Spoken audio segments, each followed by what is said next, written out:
What's up, caveman? Welcome back to the show. We're going to do another engagement video with the community and the comments of the last video I did with Alex O'Connor and Cliff when it came to evolution. Let's dive in. So today we're going to be engaging with Harry Pierman. Harry says, your claim of an all-powerful God based solely on faith invalidates any argument because the conclusion is assumed from the start. Now that's a loaded question. You always need to be looking for loaded questions. The reason it's loaded is because he frames it in such a way that says your claim of an all-powerful God based solely on faith. So he's trying to frame the question in such a way to pretend like there is no evidence for God, which is ridiculous.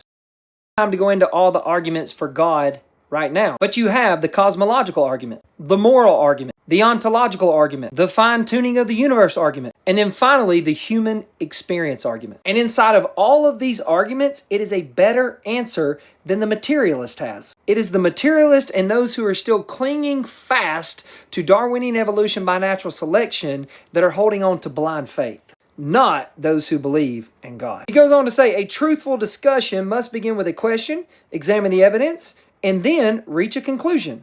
I totally agree. He's expressing the scientific method. And I did that in the video. I posed a question. Please show me the evolution of the cosmos. Please show me the evidence for how nothing became everything. How we went from non-matter to matter. Please show me the evidence inside of chemical evolution. How did we go from non-life to life? My point was I was posing these questions, and when you examine the evidence, there is none. That's why they jump to biology, because you can be more deceptive in biology. You can take what they call microevolution, which is simply adaptation. You can extrapolate that, and you can say, given enough time, we would have macroevolution, which is a change from one kind to the other, which we have never observed ever. Even high-ranking people in the evolution community would acknowledge that. So I'm simply saying, when it comes to reaching a conclusion, we ought to conclude